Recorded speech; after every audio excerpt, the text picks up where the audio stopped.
வெளிநாட்டில் இருக்கும் உங்களுக்காக இலங்கையில் இருக்கும் உங்கள் பெற்றோரின் ஆரோக்கியத்தை எங்கள் சொந்த பெற்றோரைப் போல அன்புடன் நாங்கள் பராமரிக்கின்றோம்.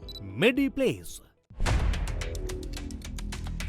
நேற்றிரவு இணையமே அதிரும் வகையில் ஒரு காணொளி வெளியானது. இஸ்ரேல் பிரதமர் பெஞ்சமின் நெதன்யாகுவின் அந்த உரை உலகத்தையே உறைய வைத்தது. ஆனால் அவர் பேசிய வார்த்தைகளை விட உலகத்தின் கண்களை உற்று பார்க்க வைத்தது ஒரு 6 விரல் காட்சிகள். இப்போ நீங்க பார்த்துட்டு இருக்க இந்த 6 விரல் காட்சிகள். ஆம், அந்த காணொளியில் ஒரு வினாடியில் மின்னல் போல அவர் கைகளில் 6 விரல்கள் தெரிவதை கவனித்த நெற்றிசன்கள் அதை பூத கண்ணாடியால் ஆராயத் தொடங்கிவிட்டனர். ஒரு நாட்டின் தலைவருக்கு திடீரென ஒரு விரல் முளைத்து விடுமா, அல்லது இது ஒரு டிஜிட்டல் பிழையா? ஒரு சார் சொல்லுகிறார்கள் அவர் இறந்து விட்டார் அல்லது படுகாயமடைந்து ஒளிந்துள்ளார். அது ஏஐ எனப்படும் செயற்கை நுண்ணறிவால் உருவாக்கப்பட்ட போலி காணொளி என சொல்லிக் கொண்டிருக்கிறார்கள். மறுபுறம் எக்ஸ் தளத்தின் கிராக் ஏஐ சொல்லுகிறது, இல்லை, இது ஒளிச்சிதறல் அல்லது ஒரு மாய தோற்றம் மட்டுமே என்று. அப்படியென்றால் ஏன் இந்த 6 விரல்களை பற்றியான கேள்வி எழும்பியுள்ளது? ஒருவேளை இந்த 6 விரல்கள் உண்மையிலேயே ஒரு போரின் போக்கை மாற்றப் போகிறதா? இந்த கேள்விதான் இன்றைக்கு இணையம் முழுவதும் பரப்பப்பட்டு கிடக்கு. ஏன் 6 விரல்கள் மீது இவ்வளவு சந்தேகம்? தொழில்நுட்ப உலகம் நமக்கு ஒரு உண்மையை சொல்லி இருக்கிறது. ஏஐ செயலிகள் மனிதர்களை உருவாக்கும் பொழுது அல்லது மனித உருவங்களை உருவாக்கும் பொழுது இன்னும் சரியாக கையாள முடியாத ஒரே இடம் மனிதனின் கைகள். அந்த மனித கைகளும் மனித விரல்களும் தான் செயற்கை நுண்ணறிவால் இன்னும் சரியாக கையாள முடியாத ஒரு விடயமாக இருக்கின்றது. அப்படி என்றால் இந்த வீடியோல வந்த இந்த 6 விரல்கள் ஒருவேளை ஏஐயால உருவாக்கப்பட்டதாக இருக்கலாம் என்ற கேள்வி, சந்தேகம் அனைவர் மனதிலும் எழும்புறதுல எந்த விதமான குழப்பமும் இல்லை, எந்த விதமான ஐயமும் இல்லை. கிராக் சொல்லுவது போல இது ஒளி முறிவு அல்லது ஒளி சிதவு என்று வைத்து கொண்டாலும் ஒரு போர்க்காலத்தில் ஏன் ஒரு தலைவரை சந்தேகத்திற்குரிய வகையில் காட்ட வேண்டும்? ஒருவேளை இது உண்மையான காணொளி இல்லை என்றால் நெதன்யாகு எங்கே? அவர் உயிருடன் இருக்கிறாரா அல்லது ஈரானின் தாக்குதலில் காயமடைந்து விட்டாரா? இந்த சந்தேகம் காட்டுத்தீ போல் பரவுவதற்கு ஒரு முக்கிய காரணம் உண்டு. மத்திய கிழக்கில் போர் உச்சகட்டத்தில் இருக்கும் பொழுது ஒரு தலைவரின் இருப்பு என்பது இராணுவத்திற்கு மிக முக்கியம். அவர் இல்லை என்பது தெரிந்தால் அது இஸ்ரேல் இராணுவத்தின் மன வலிமையை சிதைத்துவிடும். அதனால்தான் ஏஐ மூலம் ஒரு போலி தலைவரை உலவ விடுகிறார்களா என்ற கேள்வி எழுகிறது. ஆனால் இந்த மர்மத்தை பொறுத்த வரைக்கும் ஒருவேளை நெதன்யாகு உயிரோடு இல்லை அல்லது நெதன்யாகு இறந்து விட்டார், இஸ்ரேல் தாக்கப்படுது அல்லது இஸ்ரேல் இந்த போரில் வீழப்போகுதென்ற ஒரு கட்டாயம் வந்தால் இந்த போர் அடுத்த கட்டமாக ஒரு அணு ஆயுத போருக்கு தயாராகிவிடும். இந்த போர் அணு ஆயுத போராக உருவெடுத்துவிடும். ஏன் இந்த அணு ஆயுத போர் அல்லது இதற்கும் அந்த அணு ஆயுத போருக்கும் என்ன சம்பந்தம்? இதை நாங்கள் தெரிஞ்சு கொள்ளணும்டா வரலாறை திரும்பி பார்க்கணும். வரலாறு எங்களுக்கு சொல்லித்தாரது ஒரு விஷயம்தான். என்னன்னு பார்த்தா, ஒரு அதிகார வெற்றிடம் பேர் அழிவை தரும். ஒரு அதிகார வெற்றிடம் உருவானா அங்கே பேர் அழிவும் உருவாகும். ஒரு நாட்டின் தலைமை மறைக்கப்படும் போது அல்லது தலைமையே இல்லாமல் போர் நடக்கும்போது அங்கே முடிவெடுக்க அதிகாரம் யாரின் கையில் இருக்கும்? ஈரான் மற்றும் அதன் ஆதரவு அமைப்புகள் நெதன்யாகுவின் இந்த மர்மத்தை ஒரு பலவீனமாக பார்க்க வாய்ப்புள்ளது.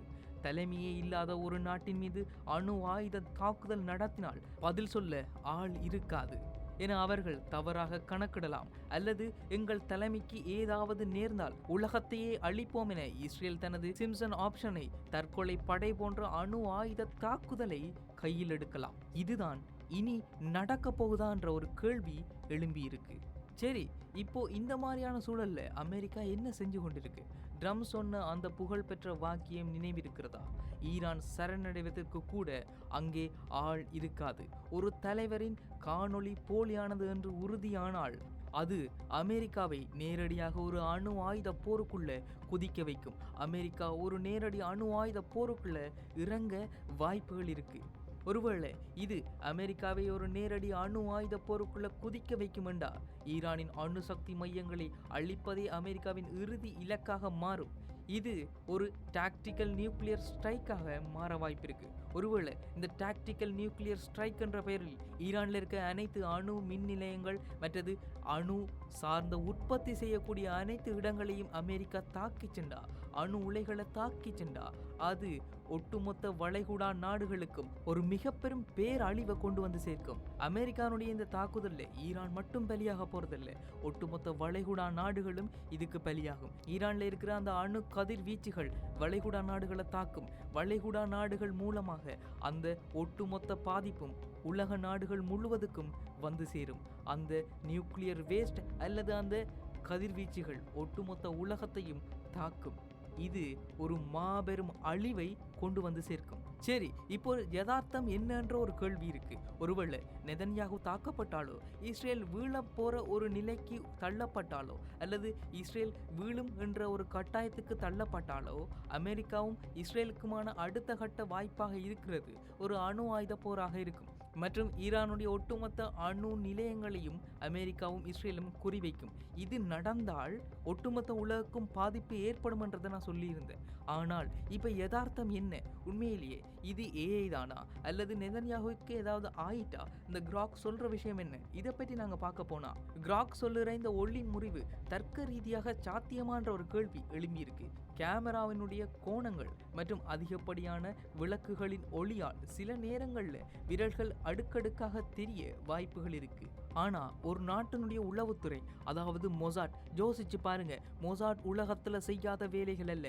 அது மட்டுமல்லாமல் மொசாட் ஒரே நாள்ல, இந்த போர் ஆரம்பிச்ச ஒரே நாள்ல ஈரானுடைய அதி உயர் தலைவராயிருந்த அலி கமேனுடைய இருப்பிடத்தை தெரிஞ்சு கொண்டு அங்க பங்கர் பஸ்டர் குண்டுகளை அடிக்கிறதுக்கு உதவி செஞ்சது. இந்த மொசாட் இல்லாட்டி அது சாத்தியமில்லை. மொசாட் உலகம் முழுக்க எத்தனையோ வேலைகள் செய்திருக்கிறது எங்களுக்கு தெரியும்.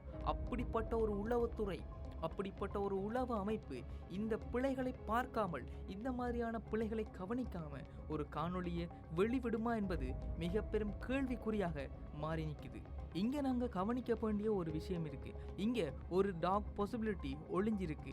ஒருவேளை இந்த காணொளி திட்டமிட்டு வெளியிடப்பட்டதாக கூட இருக்கலாம்.